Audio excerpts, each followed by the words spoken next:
You got the move, you got the move, moves, baby. I know it ain't hard to tell. I want you, baby. But I know your love ain't for sale. He look like a real smooth talker, slick street walker, like he ain't got a care in the world. One, his pockets fat, two, his timing superficial, rhyming to prettiest girl in the room. You got to move, baby, and I know it ain't hard to tell. I want you, baby, but I know your love ain't for sale.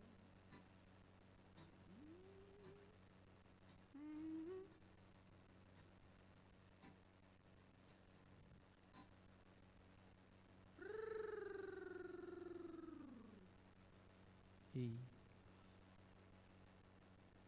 Very quiet audio. Let me check this real quick, Willie, make sure it's not too loud.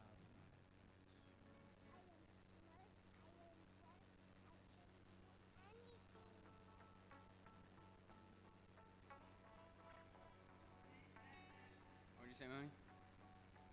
Cocaine only works at. Oh yeah.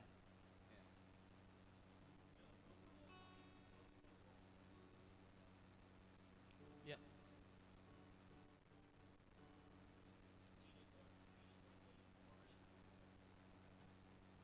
Hello? Is there anybody out there? What's up?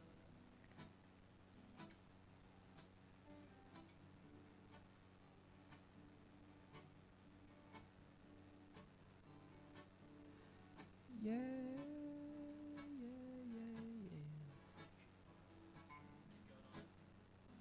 Hello? Hello?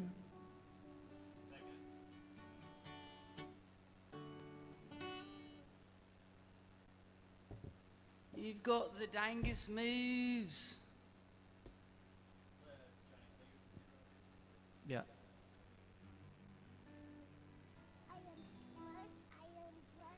Duh.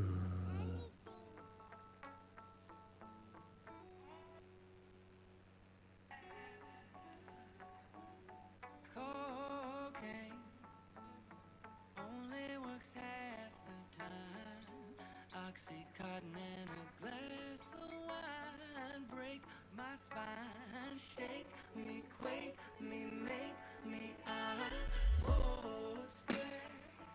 Television would play cartoons. I would watch them in the afternoon when Mama said, be a good boy, son, and don't ever watch the news. Trying to find what is probably taking the most amount of processing. Mr. Money. I keep. It wants to be an A. We used to play it in E. Money. And then I would make it B, right? It was E to A. Big O. Yeah, it used to be E to A, but it feels too low.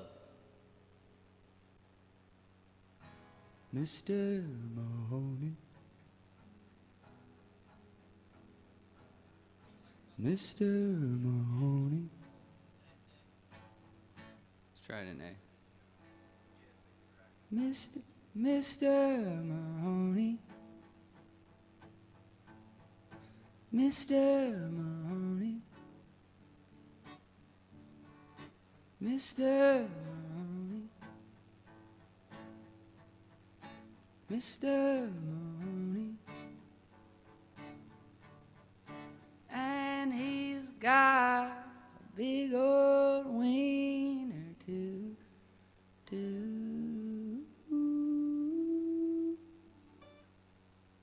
Mr. Mahoney. It could be cool if it was like that, and instead of it being like doom doom doom doom, it was like. Mr. Mahoney, Mr. Mahoney. I can't play. I hear a bridge if you're in A, like A, F sharp minor. Fa la la la la on the nuts, Mr. Mahoney boss. Fa li la li la on the nuts, on Mr. Mahoney boss. Fa li la li la on his nuts, on his Mr. Mahoney boss. Fa li la li la on the nuts, Mr. Mahoney boss. Alt J.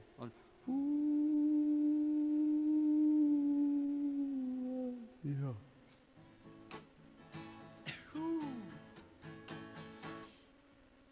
That Mahoney, Mr. Mahoney song is going to be a hot track.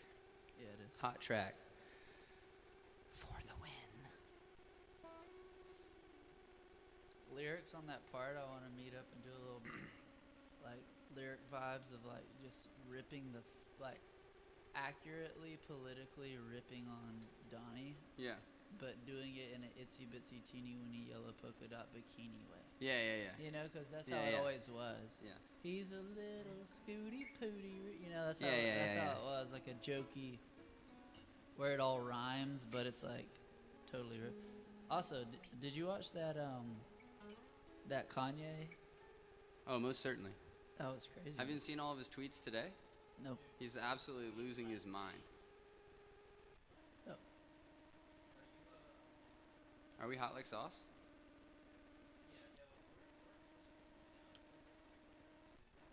Oh, it does? So we tell everybody when it's live. So we're not just like out in the ether talking about Kanye's tweets right now. We are? Who's watching though? What's up, two peeps? One of us, you? Okay, good. One peeps. I don't know who the other person is, but did you see those Kanye tweets, bro? Them things was crazy. That is what they say. He's just like losing his mind. He's saying that Kim's like coming to take him from Wyoming and take him to the doctors. And then he said in a direct quote, the movie Get Out is about me. Really? Yeah. Direct quote. So he's just having like a really big, like kind of like manic session right He's now. definitely having a breakdown.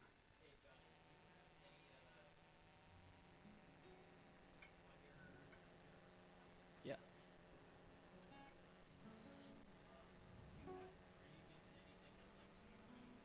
Tape? No. Why?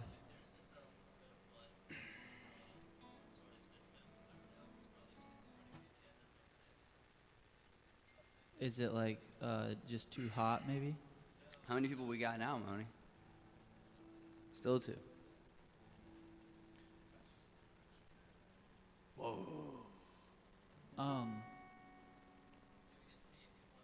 Yo, live on the FB. I will play you Has songs it gone while away? we wait. Has it gone away?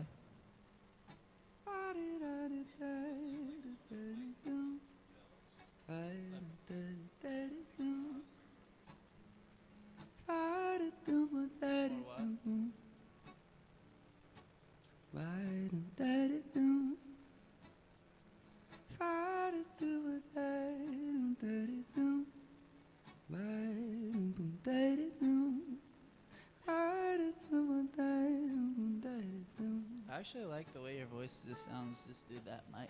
Yeah. You know, that's all Bono sung Yeah, through that's true. ever. That's it. Which is crazy. Did he use this one or a beta?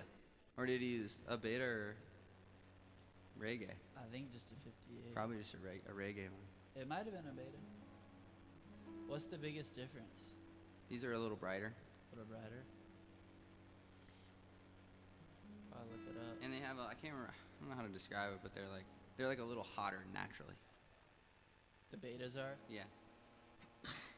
the most Mahoney, part. you gonna be data man?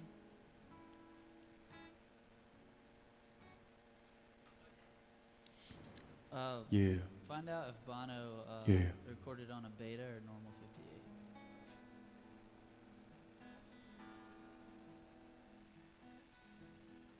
Oh, I got it down. Who's gonna have the screen up with so I can see these comments so we can be communicating with the homies? True.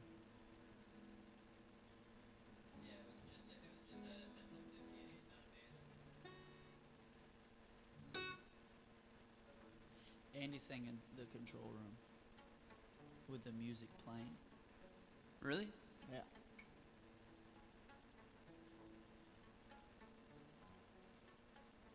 That's how it is. Like so many of these pop singers now just sing through the SM7B like in the control room.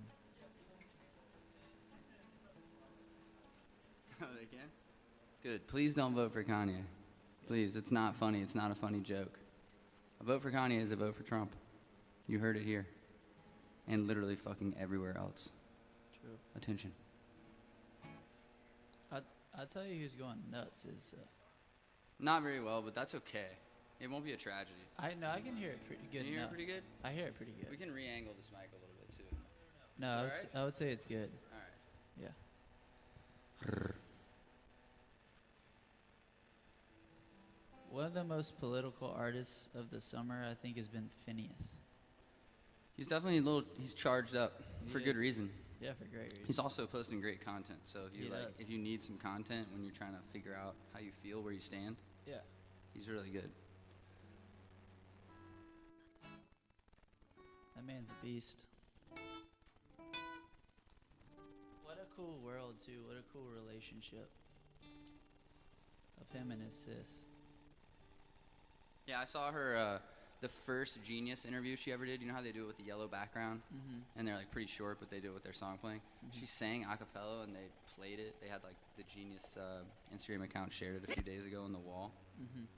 And it's incredible how good of a singer she is. She in really that is. little, like, she has this like little spot where she's so good. You know Yeah. what I mean? Oh, yeah, Like, she- it's a very difficult spot to get to, It's like, but she's incredible in there. It's like here. It's Yeah. pretty high.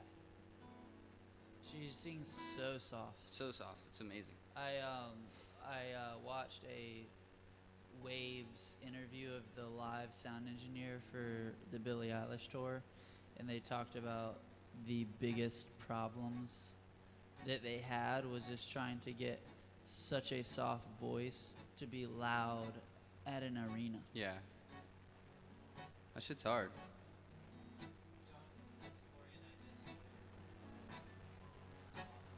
Oh, we missed Donovan. Oh, Donnie. Is he talking about your hair? Yeah, yeah. It is.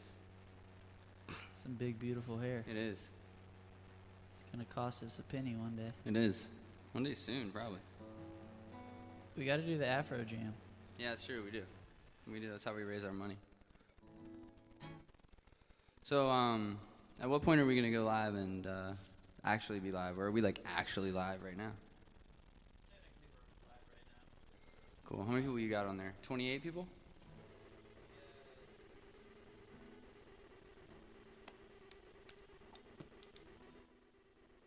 So that B lands. What song does this? I don't know.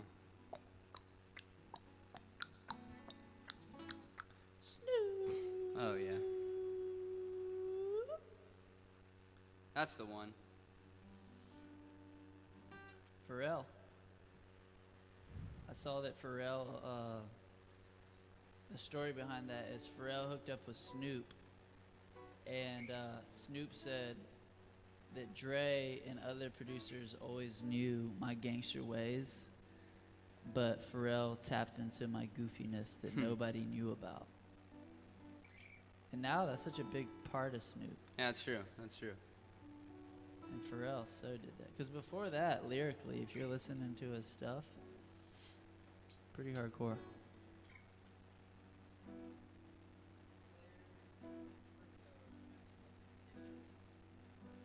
Obsidian. Well, Obsidian is actually it's the first material historically used by people for mirrors. So it's like the first First mirror. first mirror. First mirror. Was made by obsidian, a type of rock Mineral. mineral. And pretty much the song is just about self-reflection. And Rayanne's got the tat on the back right there. She has the obsidian or purple people tat? Uh, that's right. She has the obsidian She has lyric, the answers are inside it. Mm-hmm. Uh, Yeah, I think that song is all about reflection. I saw a quote today at a zoo in New York in the Bronx in the 60s. Maybe it was even earlier than this. They had an exhibit where it was a mirror behind a cage, and you were just supposed to walk up and like see yourself, and that's supposed to be the most destructive animal of all. That's what it said. That was like Where is the, this? the banner. This was in the Bronx at a zoo Yeah, way, way back in the day. perfect. Yeah, that obsidian in the cage. I'm surprised it's in a zoo. Yeah, it was in a zoo. It was at a zoo. It was like an exhibit. It was like a same way you might go see the lions, tigers, or bears. Because they always say never trip mushrooms at a zoo. Yeah, I'm assuming that would not be the right thing to do. That's always the word. Because Drugs are bad. zoo is a good it's fun, and then you realize that the animals are not having fun. Yeah, that's true.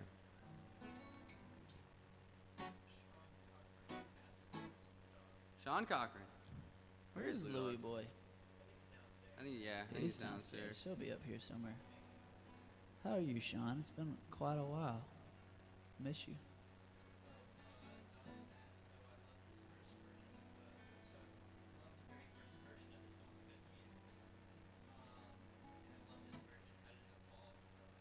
Ooh. Donovan just hit us with the most important question of the day. I was gonna go dig through my text messages and find that try and find that message I sent you. Yeah. Because that OG version is so much different. There's like a whole extra chorus part. Yeah, that was the thing, is we met with Steve-O from Atlantic in Nashville, and Mark Bryan sent him Good to You, because that was like our song at the time. We were like thinking this is the song, and that was his comment, is it sounds like it has Too many choruses. Yeah. And it did. It did. It totally did. It had this totally different thing Will you in it. pass me that water bottle? The you might Yeah. possibly be the most beautiful. I mean, that's like a totally separate chorus. You could just use that later. Which really, that's the cool thing about writing music and making music, and really all ideas, is if you say, Coleman taught me this, is if you say no to an idea, it's like the equivalence of being in a hall room with 1,000,000 doors, and the first door opens and you say no, but when you say no, you don't close that door, you close all the doors in the hallway. Yeah.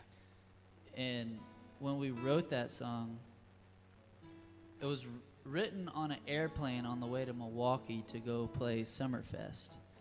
And it was written about 7 years ago. And the chorus was a chorus that's not even in the song anymore. But had that chorus not happened, the song would have never ever happened.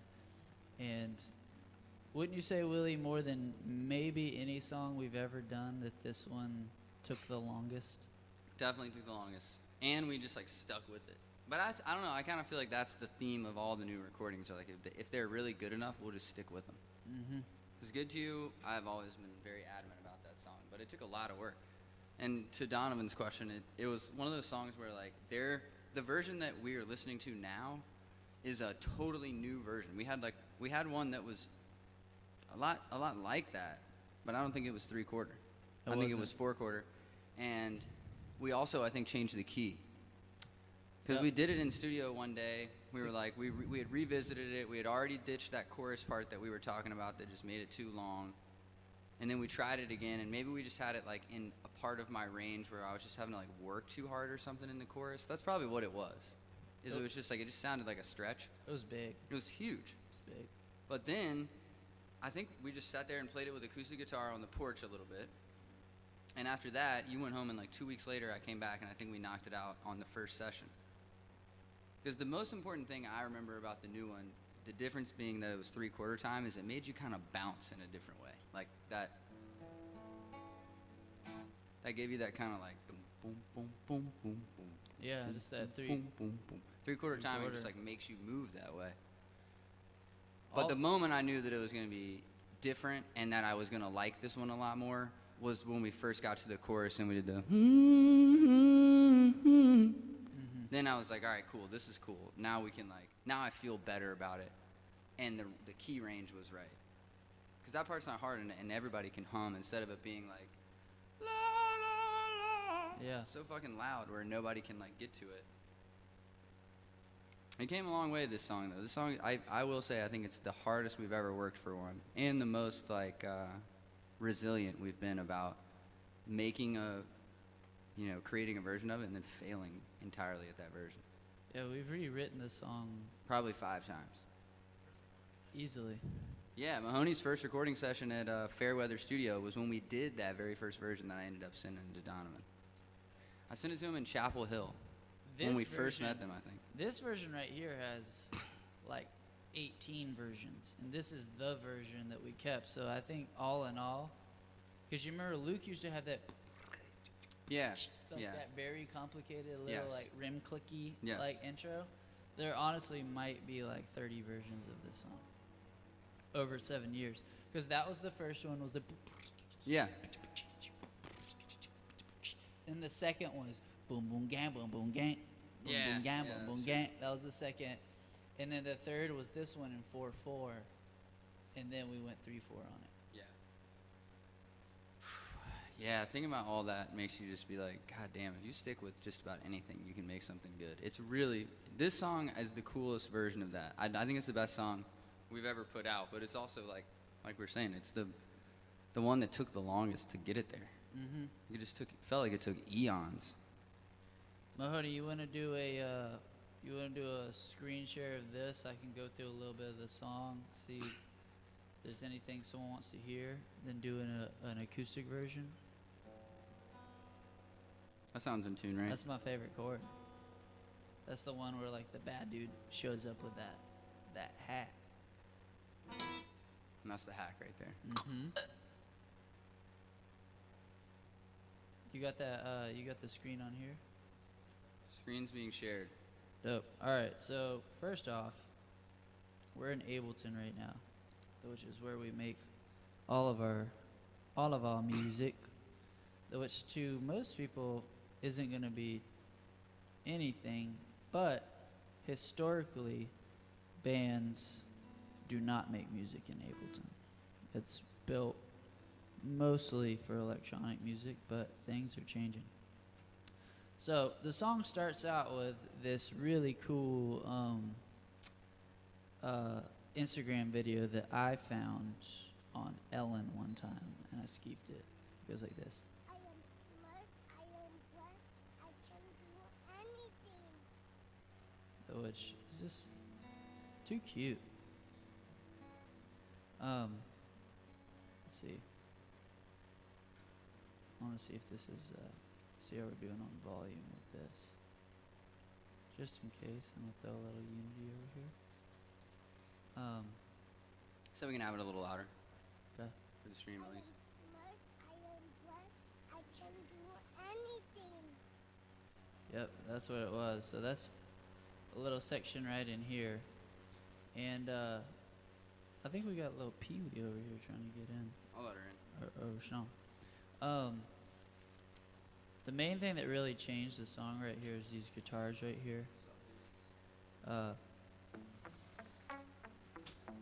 Which is that 3/4 kind of swing time in it. They added that little key in here. Hey, Ludi Bird. Cocaine. Which really made us like the whole old school feel. Yeah, it that- definitely set the vibe. that we were really going through. And then Mahoney, we share so much little software packs together. He gave me this amazing piano called an Arturia, which I have a whole bunch of layers. That comes in right there. If you're listening with headphones right now too, I don't know how many people are, but they might be. The panning is so awesome. Yeah. If you can hear it, it's bouncing around. Not only is it going left to right, it's going 45 degrees left, 45 degrees right, 90 degrees right, 90 degrees left. So it's kind of doing this like dance as it pans. So here's all the keys right here. We got this key right here, which is very, very quiet. This one right here. Then after that, we got this key. Got that key.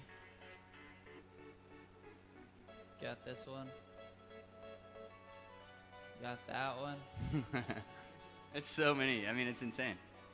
And then as far as like the main 808s and everything. Can we hear all the keys together, isolated? Yep. 'Cause I just think that's cool. I think it'd be cool. I mean, that's like 7 different keys. It's cool for people to hear how they all fit together. Yep. So Some of them are doing something slightly different. if you take some out, like let's say this one, you really feel some things start to leave. Yeah. It just doesn't have like that same feel. You throw the guitars in, and that's really the melodic loop of the song right there. You get the bass in there,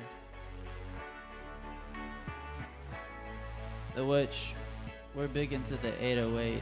Let's isolate that bass real quick and hear it so people can hear the swell. Because I think the swell is really cool. Yeah, it's kind of a big part of like what ended up making the song. So I have Yeah. 4 layers right here of 808s. It's this first low one right here, which is seriously It's just almost not even audible. you're probably not gonna hear unless you're in a big system. But what I use right here is I use this called 808 Warfare. I think you can get it at Producer's Choice, but honestly, game changer. It's on Too Young. It's on Good to You. It's on How Do You Feel. I use it all over the place. I got some new ones. Moved on, but some good ones. So I have this right here, and pretty much what I did is I just side chained it right here to the kick and just did a lot of automation to the compressor. And that's what gives it that little bit of swing, right? Yeah, it's just doing Yeah. that like it's ducking really hard with a pretty slow release. I'm getting to just kind of flow, and then got this one.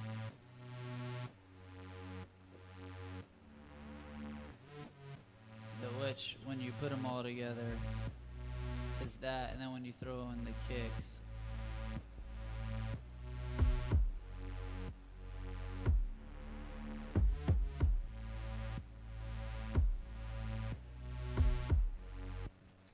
And the kicks that I What's that? have.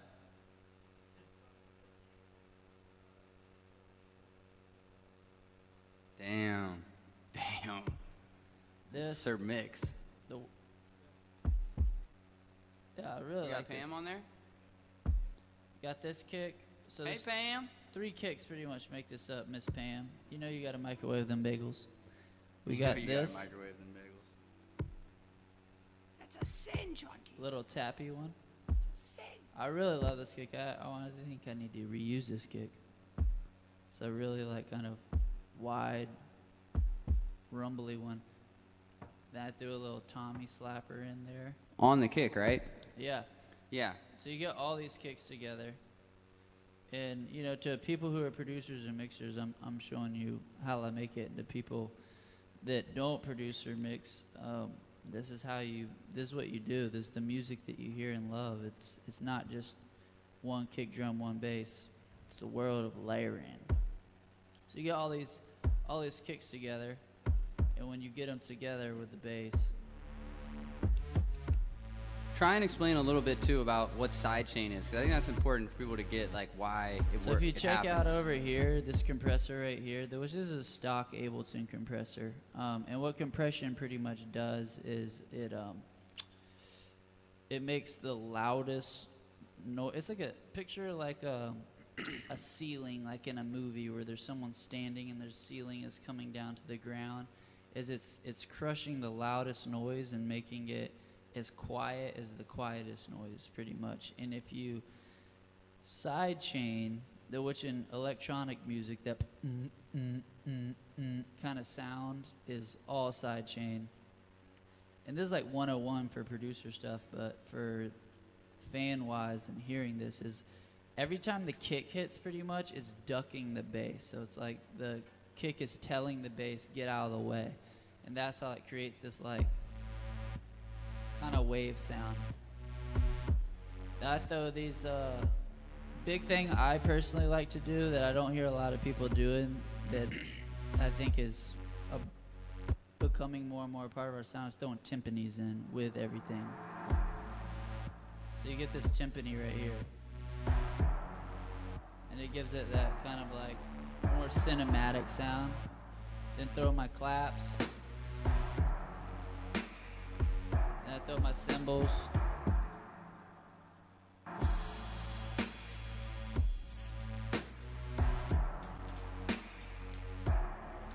And then go back to where we were at. Throw those keys in there.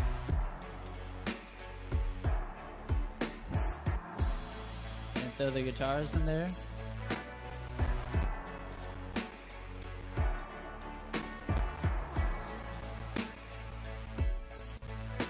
And that is the basis of all the music. And how at least the main musical beat, which we recorded that beat right there, was recorded in December of 2017.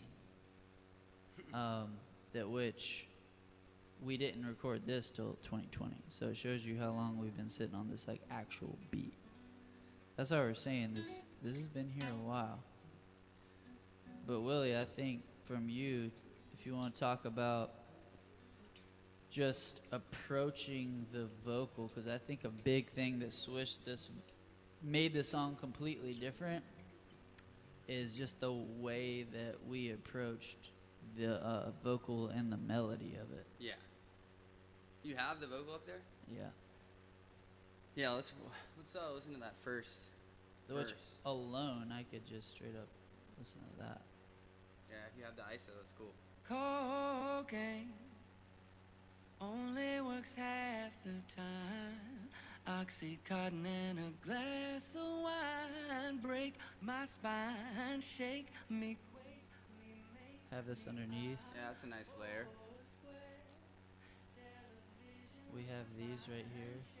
me, quake me, make Honey, I was the comments. You got anything? oh, shake me, quake me, make me.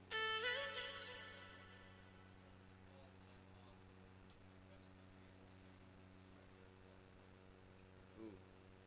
Efficiency. Efficiency, yeah. Yeah.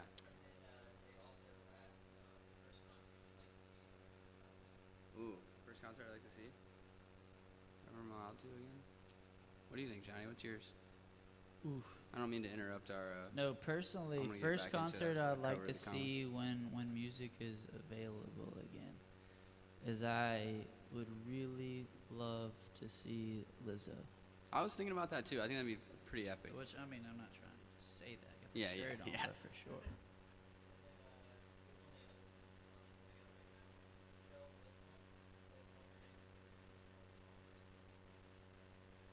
Yes. Yes. Yes. In fact, there will be. There's There will. Now, not before the EP comes out, but they will be on the EP. Yeah. Oh, sorry. The question was, will there be any other songs on the Orange EP? And in fact, there will be 2 additional songs on the Orange EP that have yet to be released. and possibly 3 because That's true. talking about doing that remix. Yeah, that's true. That's Oh, true. actually, there's possibly 4. There's possibly 4 with the part 2. Yeah, because we got 13 Bullets Part 1 and 2, Heals My Heart, Ozymandias, and then we got possibly a Too Young remix. Which right now we're trying to get the Knox to do it, which that would be amazing. Pressure's on now that we've mentioned you in the live stream. True. Our management is going to love that so much. I'm looking deep into your eyes. Please do it for us. For real, man. For real. But I don't know, Johnny. When it comes to that vocal track, like, I guess maybe the most important thing to say about doing vocals is it's a never-ending road with all kinds of different little alleys to walk down. And some days you're just on it, and some days you're not really on it. And I think we just got lucky on this day.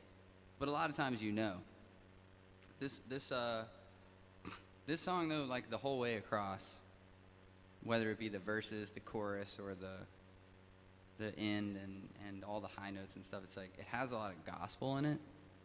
Which, ironically enough, I really wasn't listening to gospel music that much when we were doing it, but I always listened to soul music and stuff. And so that's what we were really trying to do with changing it to 3/4 timing, which we keep talking about, which is that dun dun dun dun dun dun dun dun dun dun dun dun instead of 1, 2, 3, 4. If you're 1, listening 2, to just 3, the 4. metronome, it's the difference in this. 1, 2, 3, 1, 2, 3, 1, 2, 3 in this. Turn that metchy down a little bit. So it's the difference pretty much in 1, 2, 3, 4, 1, 2, 3, 4, 1, 2, 3, 4, and 1, 2, 3, 1, 2, 3, 1, 2. But if you listen to all the old, not all of it, but a lot of the soul and blues music and rock and roll and R&B music from the 50s all the way through the modern era, a lot of the great songs we like are in 3/4, and a lot of pop songs are in 3/4 timing. It helps you move in a certain way. Mm-hmm. For me, I will be honest. I have always I've always really liked the lyrics to this song, and I've always liked singing them. There's like an attitude that you have to have when you sing them because they're pretty bold lyrics. You know what I mean? We're talking about cocaine and doing all these hard drugs, and it's like if you know me, you know that I'm not really much of like I'm not all about that life. Like I'm more of a dabbler. But I'll say that in singing the lyrics, I really tried to embody some of that feeling. And as the chorus comes in, like the hums, I think that's the part that reminded me that mother feeling, because the song to me has this like mother vibe to it, like this Mother Earth thing. Yeah. Obviously, you're talking about how your mother tells you not to watch the news, and how it's important. I think for me, and maybe other people probably feel this too. The song is not only about like finding somebody that's good to you, but like finding out how to be good to yourself. Mm-hmm. You know, and maybe sometimes you have to like trial and error your way through it. And the song really speaks to that too, because we did have to trial and error our way through it. Like we did, you know, a multitude of versions before we ever got to the end. Mm-hmm. But if you stay determined and you really fight for something, you can make anything good. Mm-hmm. You know? Yeah. And that to me has like been the whole vibe of the song. The melody itself is pretty fucking simple. It's not like we're not breaking any bounds here, but the coolest part, and I think the part that is the most fun to listen to, is the very end with the really high parts, and you've got some of the vocals from the rest of the song coming in and out and kind of dancing with each other. You know, working in Ableton and like consistently pushing ourselves to be better and better and better and better. Mainly with John Keith, you just notice that like you get better at doing the things you hear on other great songs. You know, you get doing at making something have more moments, and then taking all of the moments and putting them at the end in a way that they like mesh together so well. I feel like this song did such a great job of that. Mm-hmm. Everything just comes together at the end. Yeah, it does. You get lucky. You do. This song has a fair amount of luck in it. Mm-hmm. You know, I think that's true. Not all of them are like that. Sometimes, I mean, producing with Willie is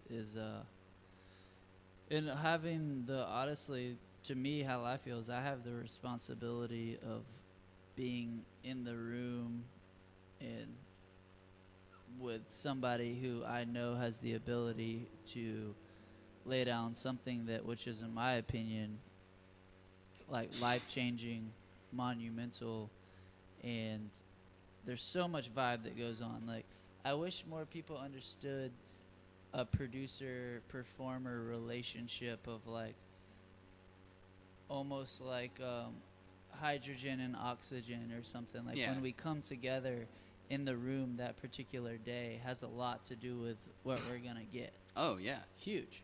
Yeah, just for everybody that's listening, I'll come in here many days and just not. I mean, we'll work all fucking day and we won't have anything keeper. Mm-hmm. and then we'll just know that that's just part of the process. It's almost like you just got to flush it out to get to it. It takes a while to learn that. And I do think as a singer or any type of performer, a lot of this thing is all about preparation. So if you really get your mind right and you're well rested and you're hydrated and you're feeling good, you can pretty much crush on any given day. But for me, my biggest issue is my mental. Like if my mental's not right, or I'm like, I don't know, unfocused or something, I always end up fighting through the day.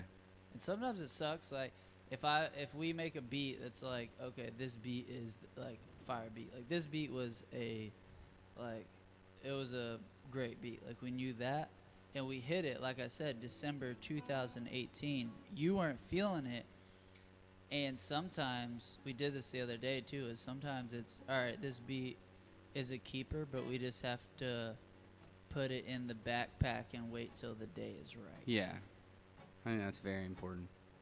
But that's part of the process. It really is. Boquist? Boquist, what you got, boy? What you got, bro? What you got, boy? What's up with them? What's up with my girlfriend? What's that? In Milwaukee, so that was 2013?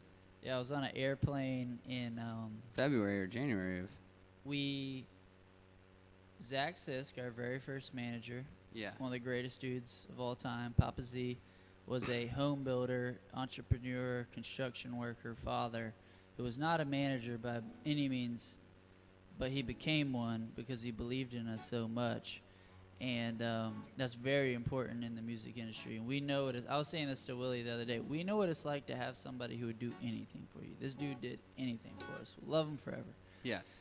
He sticks his neck out to get us, like, he doesn't know exactly what he's doing, so he's just kind of grinding, doing whatever he has to do to get us, like, a gig. So he hit somebody up for, you remember the Yellow Book Conference? Oh, yeah, 100%. So we're playing this, like, wacky-tacky conference, with all due respect, that's, like, pretty much a music industry meetup. It's not necessarily for artists. But we go and fly all the way to Milwaukee. We think we're just the coolest, hottest fucking thing because we're riding on an airplane. For the first time, never been on an airplane, like, all together. And at that time, there was 7 of us. It was a big band. Oh, there were 7, plus we had Zach. Did Win come too? Nope. It was Zach. Joey, though. And Joey, yeah. So we And were Joey. rolling 9 people deep. Yeah, 9 deep. And that's a squad of dudes. Squad. And just to paint the picture for you, Zach looked like he was straight off Sons of Anarchy. Like, he looked like he was a badass, super badass. This man had a beard, like, down to his belly button. And somehow, there was no Just for Men involved. Somehow, some, like, gray streaks just grew in the beard. Yeah. The man was, like, 32 years old Yeah. and had these, like, perfect gray streaks in the beard. Yeah.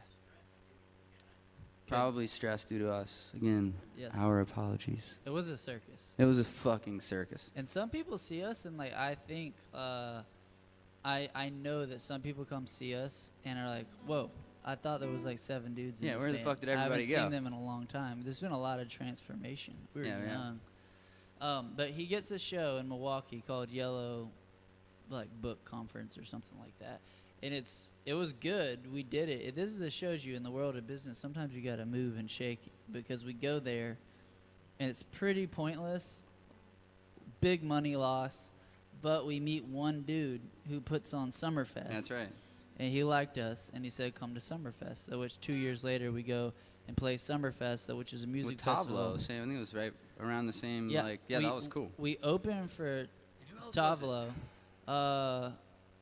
It's like a trillion people. It's the biggest music festival technically in the world because it goes for 2 weeks. That's true, yeah. And they, like, reign this the biggest. And so we go 2 years later. But anyway, we're on the airplane. We're headed to Milwaukee. And I think of the thought, you might be the most beautiful thing that I've ever seen in my life. And that was the original chorus. Yeah. Was, I think you might. I think you might possibly be the most beautiful thing.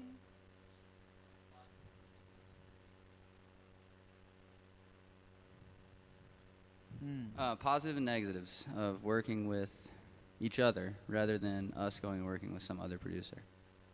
Well, I could definitely say this. I've made songs literally just for me. I've made songs with Willie and Slow, which I still consider like a personal thing. And then producing for other people. Producing for other people feels like a little bit of like a vacation. And with that said, when you go on a vacation, sometimes it's awesome. Sometimes it's not what you think it's going to be. And sometimes the hotel is cool, sometimes it's not, and you learn and you experience. But then there's just like getting back home. Yeah. Just like when you're producing like Slow, though, which is like obviously the most personal thing to me, it feels like definitely home and more personal, and it's definitely different. It's very different. And honestly, the thing I love producing most about other people is like when I'm producing other people, maybe it's literally just like a hi-hat idea or a chord progression idea or a vocal effect idea, or like you get something from them or something from their energy. And honestly, the first thought that I get is like, oh, I can't wait to like bring this back to this. Yeah. Because it's kind of like when you go on vacation and you go to like, I don't know, France or something like that, and you see how men and women are more publicly romantic. Yeah. And you're like, oh, you know what? When I get back home, I think I'm gonna quit romantic. being such a like wuss about Yeah. being publicly romantic. So I would say that's the biggest thing. Yeah, I don't have. I mean, mine's not very different because I've worked with very limited people other than just playing with other bands. And producer-wise, we haven't had a ton of experience working with any like big producers, but I think now I'm at the point where like I would rather build a relationship like this one, where I walk in and I like know my vocal chain hasn't changed in weeks, and I know that like the mic is gonna be exactly. He knows exactly what I like, what I don't like. He knows the process that I like for tracking. He knows if I want to do a loop. He knows if I want to do the full song. I mean, it's just like that. You can't. That stuff to me has zero. You cannot put a value on those things because they make it so much easier to sing. Now, I think what makes a lot of great producers great is that they know how to pull great things out of people. Like that might be the most important job of a great producer, is to pull out something great from somebody. But you got to stay on someone's ass, and I think that's another part of it too. Is like I have to be. That's a great relationship thing that we have, is where you can like be on my ass about getting the vocal done in there, but I don't feel like you're on my ass. It's almost like that was like he'll know that we'll both know that the keeper take was like 3 takes ago. Yeah. But we'll just do 2 more. Yeah, just and then but the way the 2 more is presented, it's almost like a reward. Yeah. It's like almost like just do this for me and then we'll be done with this. Yeah, exactly. We'll move on to the next part. And for some reason, every time we get to those last 2, either the first one or the second one, there's some part of it that is cool because I'm feeling rewarded in my brain. I'm like, I'm almost done with this part. This is going to be fucking awesome. Just have more Let me fun. make sure I have a little more fun on the very end. I know that if I was just working with like some random producer that I didn't know well and I walked in on the first day, but that was a very important and expensive day, that I wouldn't have all those interactions like ironed out immediately. Yeah. So for me, that might be the most valuable part. And I don't like to work with a lot of other people like telling me what to do. Yeah. You know what I'm saying? Like it's hard for me to do that. So that's that David Foster documentary. Yeah. That's what's so crazy about it. Yeah, it is. It is. It's the if you haven't seen it, it's the I think it's David Foster or something on Netflix. Something. Pure like I'm not worthy. Bow down to David Foster, one of the most successful producers of all time. I'm not a fan of the music that he produced as far as like I'm not daily listening to it. It blows my mind. It is very impressive music. Like probably some of the greatest, what I would say, pop ballad singers of all time. He's a ballad guy. Yeah. You notice that the more you listen ballads. to it, you're like, big ballad guy. Barbra Streisand. Yep. Then he did, his next biggest one was Hairspray. And he did some, he did some Earth, Wind, and Fire after September. Yep. And that next song was like, Earth, Wind, and Fire. Then he did Chicago in the 80s, which, if you're Chicago, know Chicago. 80s is totally different Chicago. Then after that, really, let's just be to the punches. Barbra Streisand, Whitney Houston, Celine Dion, Josh Groban, Michael Bublé, and Josh Groban. Yeah. Just like ballads. Massive voices. Yeah, for sure. Huge.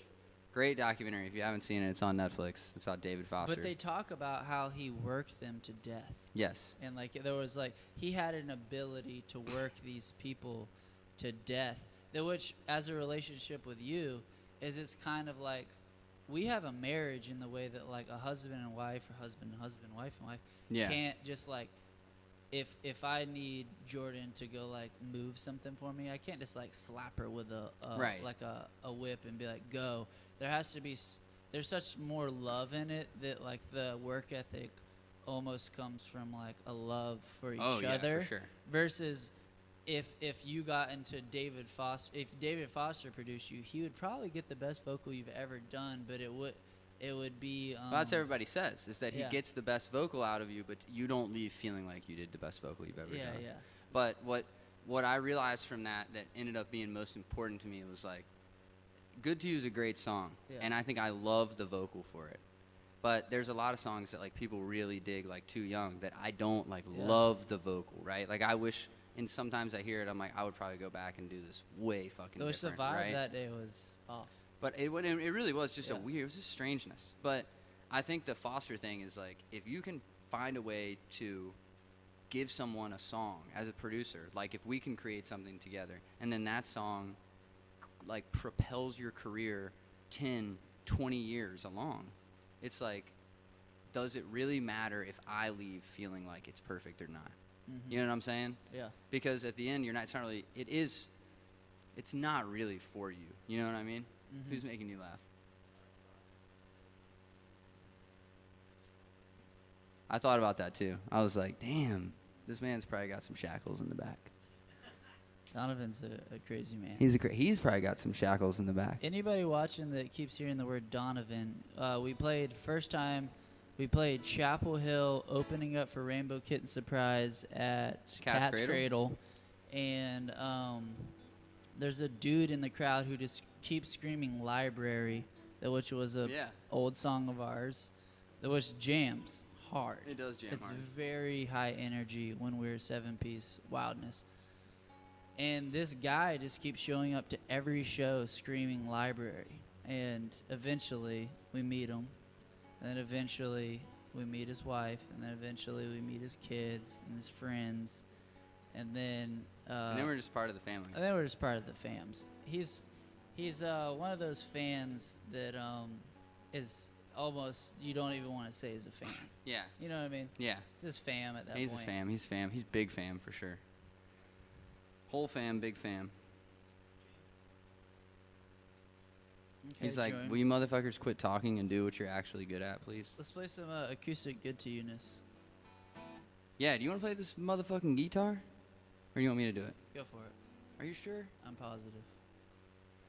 You got Alright. that bob on this one that I don't have. I do? Yeah, I don't do that boom jing jing jing jing. making it bob. You know. Yeah, let's play a song. Can I have a sip of that Yeah.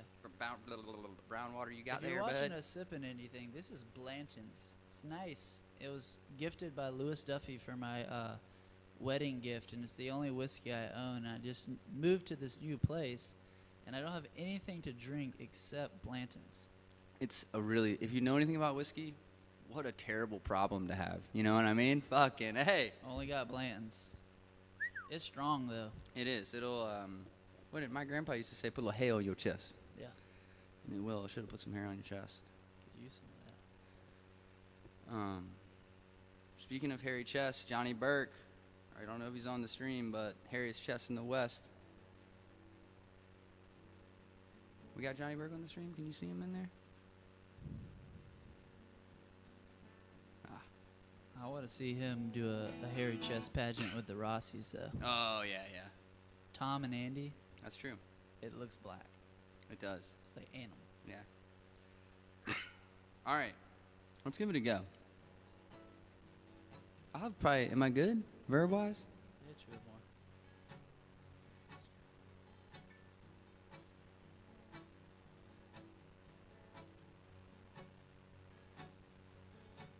This is my version of it, which is different than the recording, but I think that's kind of cool.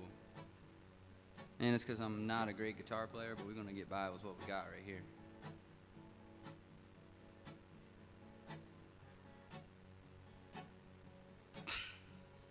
Cocaine only works half the time. Oxycontin and a glass of wine break my spine. Shake me, quake me, make me a four square. The television would play cartoons. I used to watch them in the afternoon when Mama said, be a good boy, son, and don't ever watch the news. And find somebody good to you.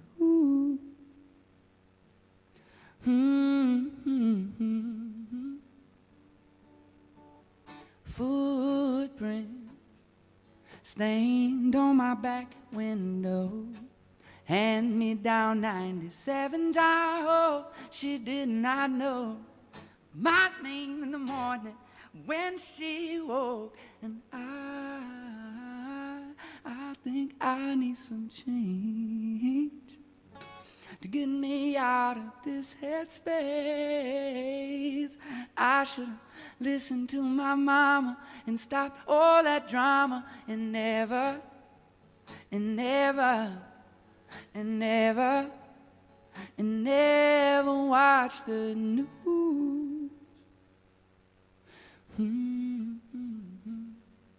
And find somebody good to you.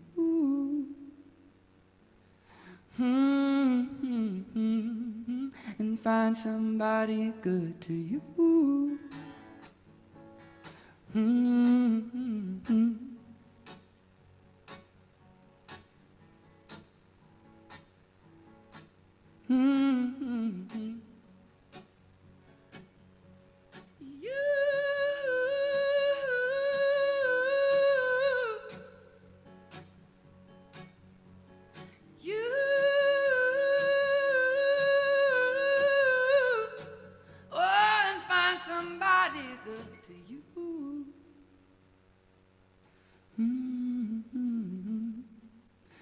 find somebody good to you.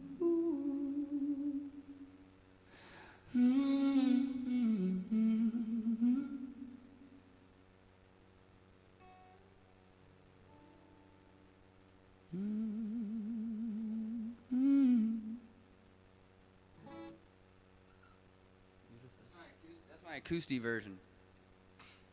I like that 58. I do. It's not bad. It was a little hot.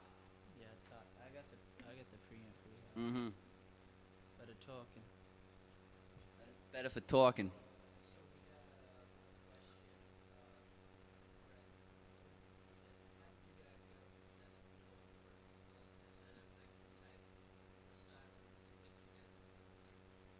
Hell yeah, it has. And Brett asking how did going from 7 to 4 changed the dynamic. And how did everybody leave? I think the interesting thing about like having a band that big is like when you're that young too, you don't really know shit about shit. You still don't know shit about shit, even at 28 years old, maybe even 30 or 40. But as you grow, you figure out that like certain frequencies can operate. Same with anything. Certain frequencies can operate with each other for long periods of time, and after a certain point, they just start to create some type of collision. Mm-hmm. And so in some situations, it was like it's not that at any point we couldn't get along or we couldn't maintain a friendship. It was just like certain things run their course. Yeah. And certain relationships do too. With Wyatt and with Spencer, both of them moved back or moved somewhere different, respectively. And with Coleman, it was like Coleman had this whole part inside of his music that he really almost like shoved it down to play in Stoplight because he had to play bass and like wasn't playing as much acoustic, wasn't playing as much lead guitar, and in fact he's a great singer. So for him, when he left, when everybody left, really the music just the less instruments you have, the more room you have for all these breaths to come in and out, whether it be with the bass or with the guitar or vocally or with the drums. But for us, what it really changed is it gave me more room live to get above all the instruments, and so then I could really do shit that I was never able to do as a singer. Mm-hmm. And that part for us really pushed us into that a little bit more into the direction we're going now, where when you hear the vocal on a lot of these recordings, it's probably a lot more upfront or even louder than it would be on any of the Toogadoo, especially Toogadoo, or Radiation recordings. Really Radiation for sure. There's so much going Different on. style of mixing for sure, and I think that's a big thing to note. But the band, as far as the changes that have been made, you know, over a period of 5 or 6 years, it's just become more and more refined, and to know what it is now. Yeah. So much like cooking. I think music is like cooking the most analogy-wise, because to me, because you could have like a million spices and ingredients and it tastes absolutely horrible. Yeah. Or you could have a piece of really good chicken with really good butter, cooked just right, with just salt and just pepper, and it'd be like the best thing you've ever had. This is, and so musically, band-wise, it's going from 7 people. Is going from 7 ingredients to 4 ingredients, which is super different. We're straight up cooking in this mug. Yeah, well, no, the AC's on, but the vent is closed for recording purposes. Because it's like, yeah, you're sweating? Oh, you can still hear it? Oh, yeah. I just turned it on, yeah. What other questions you got, Mahoney, while we're here, while we're live? For anybody that's still listening, we're going to continue to do this. This is just like, we're kind of trying it out. We're working on this new Twitch channel, and we really want to find a way. Mahoney's over here. I don't know if you can see Mahoney, but Mahoney's over here spitting us the comments and kind of leading us through the camera angles. But we really want to keep doing this and keep breaking down songs and just talking about all kinds of stuff. So if you're digging what's going on, you know, keep attentive, and we'll hopefully do this again in like a week or so. I think it's fun. It's a cool, like, we can't be together, and to be honest with you, I really wish we were doing this like prior all to COVID, because this stuff is so great to talk about it. And if I don't know if anybody really gives a shit, but if you do really care, you know, it's so fucking cool that we can talk directly to you and talk to you about these songs. Because for us, it's like, Good to You could be the thing, or that song that we're discussing that day could be the thing that gives us something, a dream that we've worked for our whole life. I mean, the fact that we can like share in those discussions is pretty cool.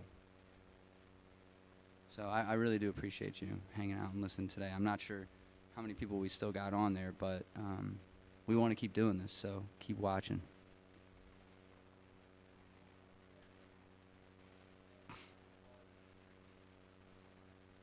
Ooh, yes. Quality ingredients, very important. True. Coleman taught me this, but I don't know if it's true or not. I feel like it could be. Makes sense. But the human tongue's most complicated thing that the human tongue can break down is vanilla. Like, the taste of vanilla is actually the most complicated. Like, if you put any more information inside of the tongue, it overloads and becomes less.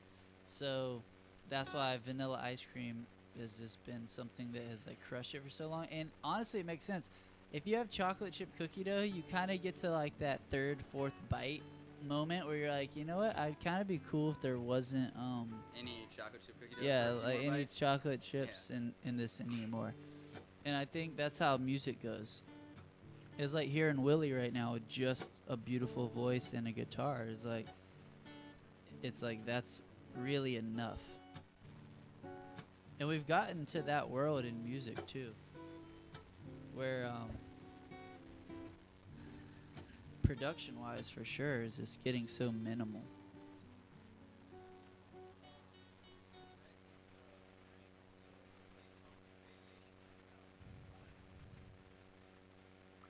Yeah, I mean, it's definitely going to be different because those players played those parts, and like really with Wyatt Gary, it's like, I mean, we were fortunate enough.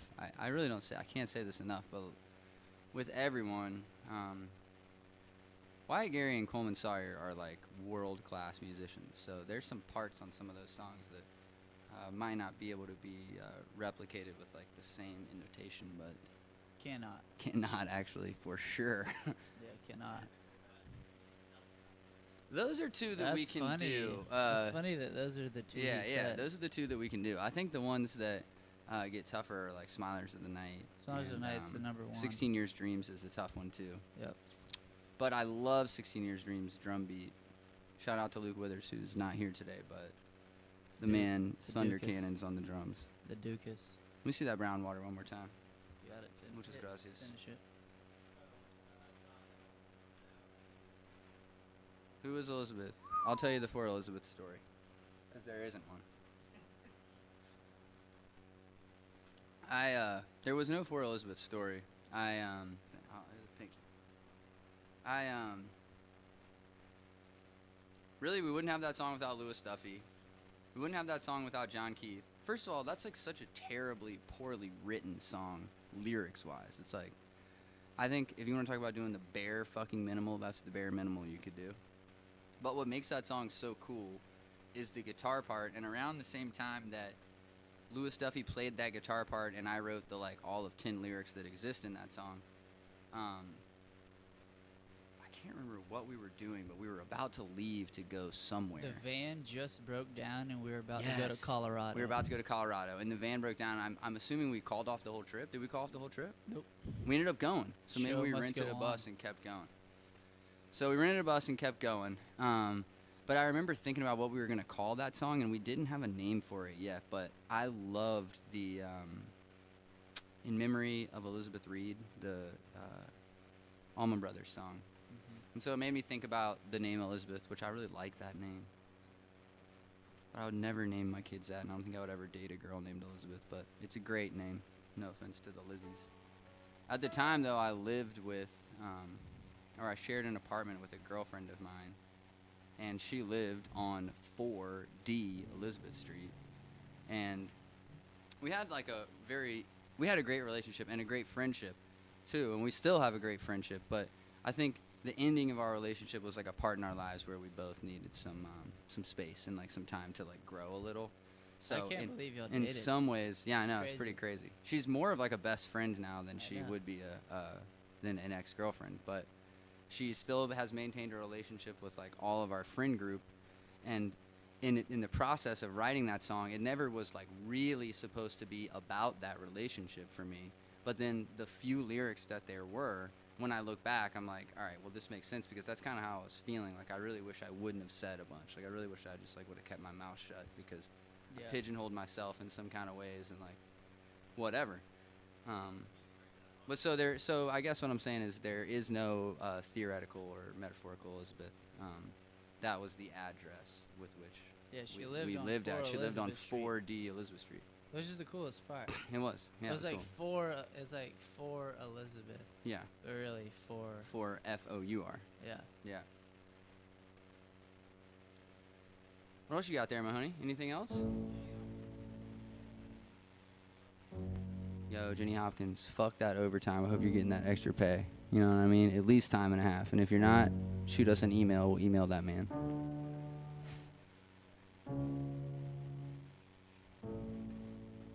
Yes, shout out to Rare Creatures. The Boas. That's Coleman Sawyer's band. We've been talking about Coleman here a bit, but if anybody's with us now and you haven't actually listened to Rare Creatures, he played bass in Stoplight and wrote a bunch of great parts and great lyric melodies for some songs. Most importantly, and probably the best one he's ever written with Stoplight, is Idle Hands, and a lot of people still think that's the best Stoplight song. I agree, it's one of my favorites too. Honestly, the Play and best song perform. he wrote, which was one of the best Stoplight songs, and certainly one of the best of that era, if not the best, was Medicine, that never came out. Yes, that's a fact. Such a smack. Great fucking song. Such a Great smack. fucking song. Anyways, it's Rare Creatures. You can follow him on Spotify and listen to him. He's got for somebody that he put out a lot of music with Radiation, but the man put out like 16 songs on the first album, and so hopefully we'll get some new tracks soon. But I'm assuming when we do, it'll be a large dump of tracks.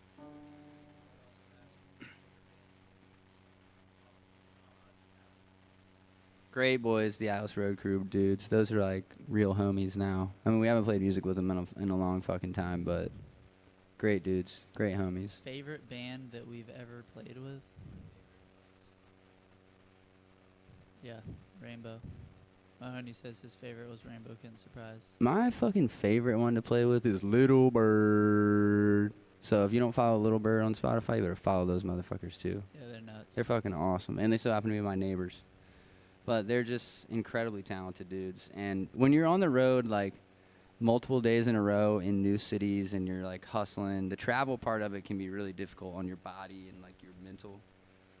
It's just so great to have people with you that you vibe with. And Rainbow is fantastic to play with. Granted, they're living in a different world now than at the time when we were jamming with them, so it's been a while. But, yeah, finding a good band that you can go on the road with is almost like paramount to making I want to play success. shows with Rainbow. Like, I mean, it'll happen. There will be a day that it happens. I certainly hope so. It would be a great honor to play with the boys. It just is. We always have so much fun after the show. Yeah, that's true. It's true. It's just a good. Yep. I was actually the dude that installed the internet today. It was like my son does music and production at App State, and I was like, asked him if he knew who Rainbow was, and enough time has passed now to where Yeah. he didn't know, his son didn't know that they even went to school Yeah. there. But like when they were playing at App State and we went to play at Legends, that was just such a cool experience. It was a cool experience. To know that like You were seeing some shit that was definitely about to pop off. yeah, we were living in a world where it was you knew it was gonna pop. And we didn't play with them technically, but we played a music festival that was my favorite music festival we've ever played at, called Otis Mountain, up in Elizabethtown, New York. It was so much fun. Literally middle of nowhere. When you hear New York, most people outside of New York think New York City, but New York's a big state, and there's the whole Adirondacks up there, huge mountain range. And in the middle of, like, right where Vermont meets New York, very magical place, there was a music festival put on by a bunch of college kids at University of Vermont in Burlington. And we played there, and we headlined that year, and it was so much fun. And we played Shout. Highlight of it was playing Shout and doing the little bit softer now, a little bit softer that part now. was And great. we do this thing where instead of doing the little bit louder now, a little bit louder now, we wait till everybody's on the floor and then just go straight to the Yeah. And it was absolutely buck wild. Yeah. But after we played, I went into the forest and saw a band playing for literally like 30 people. And I heard it through the forest. I was like, I'm going to follow this. And I found a tiny, teeny stage, like much smaller than this room. And Louis Del Mar was playing there. And it was the first show they ever played in their entire lives.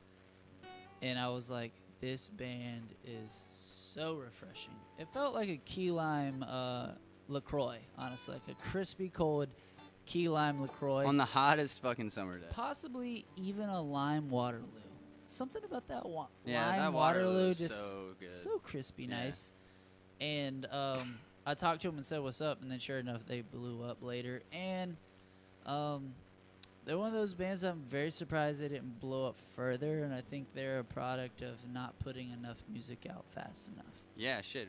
Anybody who plays music could understand that. I mean, us included. It's like, if you wait longer than 6 months, you're going to see a decline in your overall ability. Yeah. If you were to release every 6 months, I mean, it has to be quality content, but actually they just put some new tunes out. So, like, hopefully the Yeah. shit picks up. True, And the tunes are really good. I will say this about them and us included. They have a little bit larger of a fan base than ours now.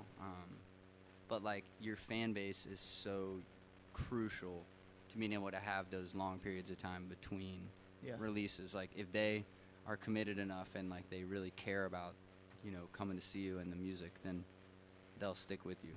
Which honestly, I'm saying this to you, and you, as much as saying it to whoever's listening, is I think where we have not messed up, but where we keep learning, and the thing that I'm so excited about, and where as an artist you do it, is so often you focus on making music and doing things for the fans you don't have yet. Yeah. Because there's so many fans you don't have yet. Yeah. Even if you have 30 million monthly listeners like Lizzo does, that means that there's still 6.8 billion monthly listeners That you don't have. that you don't Yeah. have. And oftentimes what the ego does is focusing on what you don't have.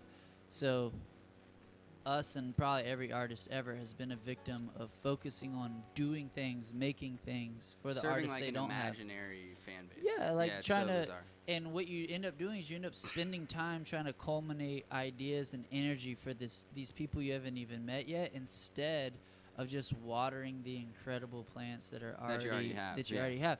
And part of this live stream is, whether we have 20 people or 20,000 people listening, is it's more than anything just hanging out with like people that are just taking their time out of the day to hang out with us that Yeah. we love, and it's cool.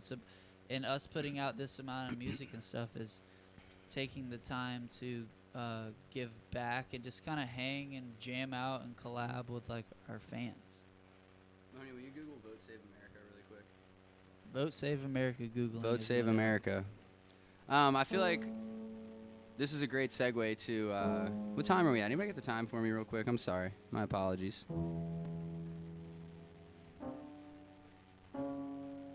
Right on. Let's see that homepage movie really quick.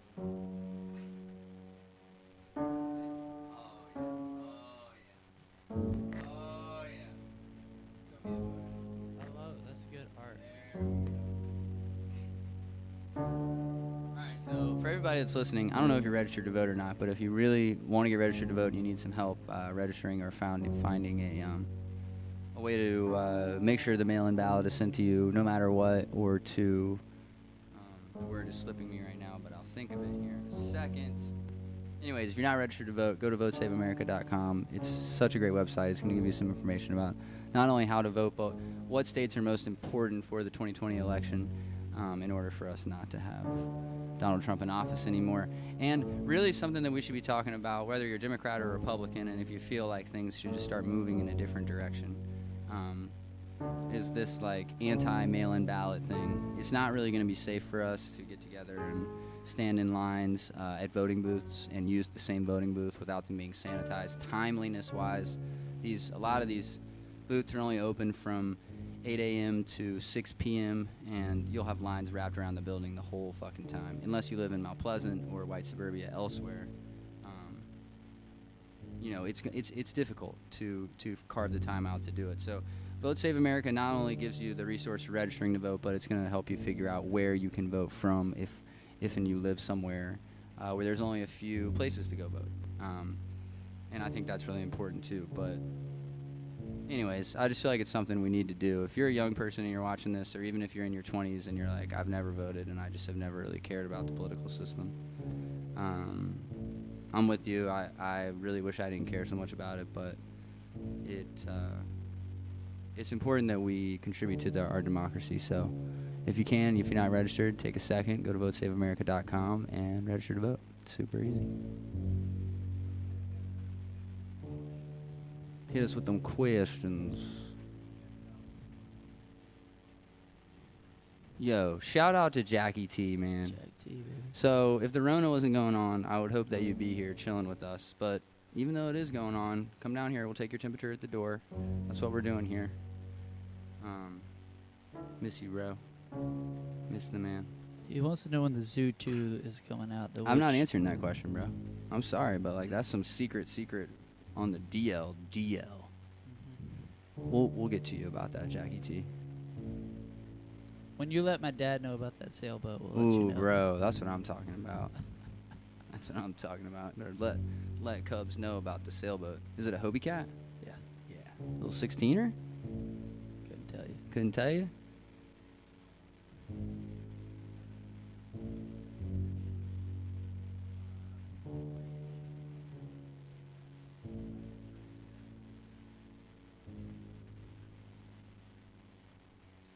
Ben's been blasting Break Them Bad Boys Down. Bridge Mocker. Wants to know the inspiration. Ridge Mocker. Wants to know the inspiration for Break Them Bad Boys Down. Johnny, I'm gonna let you take that one because that one is definitely close to home for you. I was sophomore year of college at College of Charleston, and I looked up 20 worst songs by the Beatles of all time, Yeah. and number one was "Why Don't We Do It in the Road." Why don't we do it? Which kind of has like a this vibe. It's kind of a. It's like Yeah. a very low key type. Why don't we do it in the room? I personally like that song, so Yeah, it's a great song. Which the story behind that song is the Beatles were driving in Africa, visiting the world, as you would do if you were a Beatle. And they saw two monkeys fucking in the middle of the road. And Paul McCartney was like, whoa, there's why don't we two. do it in the road? Why don't we fuck in the road? We should do that. And wrote a song. And it was considered the worst song ever. But I looked it up, and it's on the White Album. And I heard the piano line. It's kind of this low, like I just played, piano line. And so I did the kind of. So weird. There's latency on this motherfucker, but Yeah. made the little Break Them Bad Boys Down key line. I started writing lyrics. A lot of times, sometimes you have some lyrics written. There's a million ways to write a song. Sometimes you go off the domage. I was going off the domage on that one. And I was just making a story up about a dude going off to war for the first time. I love World War II. My granddaddy, long story short, was a war hero. And actually, check this shit out. I just moved to a new place, went through like so much junk. My mom's a little bit of a hoarder. I love her to death, but she does hang on to some stuff. She had this thing of all my granddaddy's like war hero medals and stuff, and this ring was in here. That's right. I saw that on Sunday. It's a Merrill's Marauders ring, which, long story short, my granddaddy was an Army Ranger and got hired for a secret mission in World War II to go create a road in Burma against the Japanese. And it was a suicide mission, and only 300 people came back. My granddad was one of them. Was awarded the Silver Star and declined the Medal of Honor. And so I wanted to write a song about him, and just kind of, long story short, he got shot in the jungle and laid in the jungle alive for 3 days. That was just unbelievable. I guess Yeah. it's like one of those stories I still don't believe, but literally he lied in the jungle with gunshots in his stomach. He got shot in his stomach, and he was found unconscious and was sent to the Taj Mahal. And that's the second verse, right? Just for context. Yeah, like yeah, that's yeah. really the second verse is him being in the jungle for 3 days. Yeah, and then the breakdown is like he has this choice to like kill these people who he knows are good people that are fighting for the same thing. Which our mixtape White Lighter that just came out is about the same thing. About like, if you have people that are really in the military in your family, which Becca Lewis's fiance is in the Air Force. So many of my cousins are in the military. We have family and friends in the military. So when you talk to them, you realize that they're fighting for a country. They love our country, and of course, everybody has their own opinion. But many of them, when you talk to them, is that there's this kind of feeling of like, I'm doing things I don't really want to do, but I'm doing them for the country. And the people that have really seen shit hit the fan have kind of witnessed that these are really good people. Or there's some horrible people that we fight, but then there's sometimes we get in these military situations where you have to look somebody in the eyes, Right. And Right. you realize, And they're fighting for their country too, probably doing things they don't really want to do. yeah, too. they're just, and a lot of these countries are doing things that they're brainwashed, don't even really know what they're doing. Or they've just been like invaded by America, and now they have to defend their, Yeah, their yeah, livelihood, sometimes. which is like pretty much just the way it has been Yeah. forever. Yeah, that's some craziness. I mean, that's one thing that I really liked about Ron Paul when he was running for president is he made this like campaign video that was like, what would you do if ISIS came into our country and overran and overcame everything and then told you that you had to become their religion and had to become their form of government? Like, how would you feel? Like, would you fight back, or would you just be cool with it? And it's like that is what has happened to some of these countries out in the Middle East. And so Break Them Bad Boys Down is kind of a play on words of like calling these people bad boys when in reality they are Or just human beings. yeah, there's human beings and they're fathers that have children and they're people that are protecting their land. and have most likely been brainwashed by a bad person who's doing egotistical things for self-benefit, and they're just following their country's orders. And so it's 50% a shout out to the love and support for the troops in America, and it's 50% a call on the reality that war is just not the most advanced way to go about conflict. Yeah.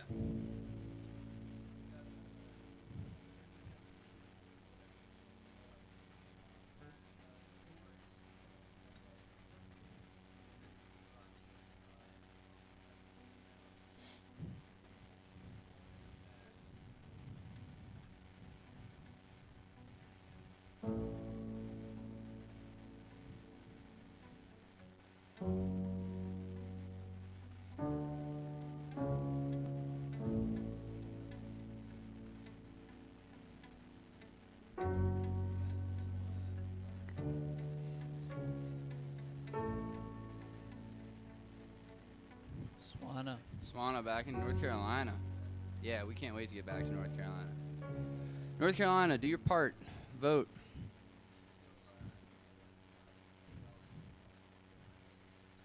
Yeah, let's do that shit. If y'all want to really make some impact in this election, and fuck Donald Trump.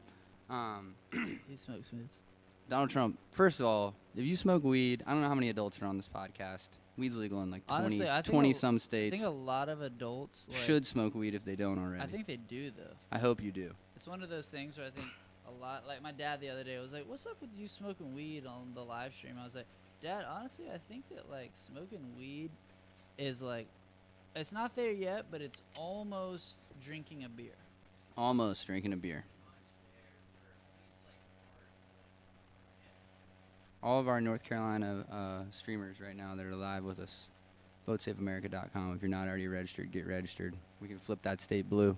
Very important battleground state. It's not normally a battleground state, but this time around it is. So if you live in Pennsylvania, Michigan, Ohio, or Texas, unbelievable so that Texas may be considered a battleground state, but the polling is saying that it could. Really? Yeah, it really could. So it leans Republican always, and most people would say that's a hard Republican state, but the governor there is doing a piss poor job.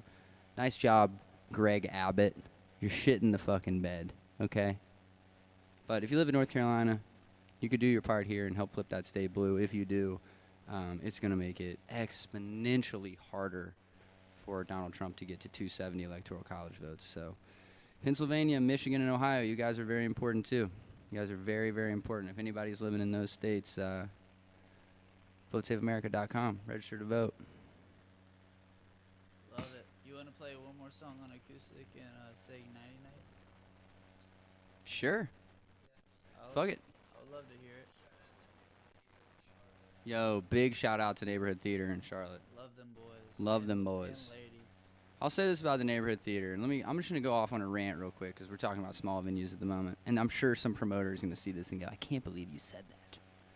But in Charlotte, North Carolina, it's like you've got two places you're gonna fucking go to. You're either gonna go to the Neighborhood Theater or you're gonna go to the Visualite. And we went to the Neighborhood Theater for years and loved it, and did shows in the big room with Jump Little Children, and then did some smaller shows with Little Stranger and Atlas Road Crew, and even with Rare Creatures, I think, a couple times. At neighborhood. At Neighborhood Theater, sorry. At Neighborhood Theater. And then, so we went to the Visualite like once, I think maybe twice ever. But the last time we went to the Visualite, I remember thinking to myself as I left, one of the biggest things about what makes a venue great is the staff at the venue. And at the Neighborhood Theater, they've just got this, they've got a staff that's like got their vibe. You know what I'm saying? Mm-hmm. Like the bartender having the giant dog and like the 50 cal. You're like, that dude could wax everybody in here in less than 20 seconds, but he is the nicest dude. You know what I mean? Just such a genuine crew at the Neighborhood Theater. I was so disappointed with the sound dude at the fucking Visualite. It was like, you could not be any more of an asshole. And if you play music and you're watching this, or if you've ever played in a band and traveled, the joke, like the running joke, is that all sound dudes are just fucking miserable human beings. I don't know what it is about it, but like some of them are like the biggest assholes to ever live. When we first started playing music, that seemed very true. in the past like 5 years, it seems gotten like so they've much gotten better. a lot cooler. It's gotten a lot cooler. Way I think a cooler. lot of it is that we're getting older and we kind of know. They can tell how Yeah. green you are from the second That's you true. walk in the door. Sound engineers just don't like green. They don't like green. They don't So you like better green. have your fucking shit together. When you Don't show roll up saying you need fucking 60 eyes and you don't have any quarter inches and or like, you don't what fucking are DIs? Yeah, what are DIs? What are DIs? Yeah. There's a lot to learn though. So much to And learn. the coolest sound engineers in the world treat the green ones with the most love. respect. That's so true. 'Cause You know, it's like, I could major fuck this up for you right now. major shout out to Georgia Theater for that one. Yeah. Like the first time we played there, they treated us like we could have been any fucking body. Yeah. And now when you go back, we definitely have our like shit about ourselves a Yeah. little more. They treat us the exact same way. Yep. It's like nothing has ever changed. I honestly feel like the bigger the venue, the more respectful they are to everybody. That's the only way Which you get. That's the really only way shows you you. get to be that type of venue. It's the greatest venues in the world are that have the best staff. That's And the fact. I think it rolls over to human beings too. It's like when you're backstage at a music festival and you go up to like AWOL Nation and like the lead singer won't come talk to you because like he's too cool for school, but then like Andre 3000 for Outkast will come and like shoot the shit for you. It's like the biggest artist, biggest like most successful, stuck around, had the leaps and valleys, is that I feel like they just like Bruce Springsteen, like he just knows that like it's all about being cool. yeah. It's all about being nice, Yeah. not acting like too cool for school, too big for your shoes. Yes. And I think that's Yeah, the most important thing about a good venue is that everybody is treated the same, whether you're the opening act or whether you're the headliner. If you're watching right now still, or if you're still listening to us, like I know all over the country, no matter where you are, all the small venues everywhere, all over the country are they're really in like dire straits. I mean, most of these guys haven't taken any income in months, so if you have any way to support them, like if they're cross streaming a stream, or if they've got some organization that's helping them do a virtual concert or do a drive-in concert to support that business, like just help out a little bit. $10, $5, whatever you can do. These venues like desperately need it. So if you live in Charlotte and there's some way to support the neighborhood theater, I'm not sure. I don't know if there is any way to, but if there is, do your part. Help out. We're gonna need these venues when we can go back to see live music again, guys. It's gonna suck, but half the places that you would go before are just gonna be gone. yeah. I mean, and they're already gone. I hate to tell you that, but they're already gone. So the more you can do to save what's left, the better. And just so everybody knows, it's like I think there's probably some questions about when music is gonna go on again. He's playing the kick drum. Mhm. For us, like the booking agents won't let us take holds until middle of January, and even then that's ridiculously optimistic. So we're probably looking at middle of next year before we have any ticketed live shows with more than 50 people and that are safe. That's a long time for these venues to last. So if you live in a small town where you've got a venue that you love and you know it's really important to you, like the neighborhood theater, find a way to support that venue and keep them around.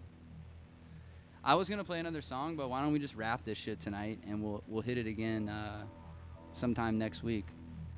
Dope. You know what I'm saying? I feel like we've been crushing for a while now. I don't want to drag us too much longer. We got a little baby boy downstairs that's got to go to bed. It's true. We're trying not to.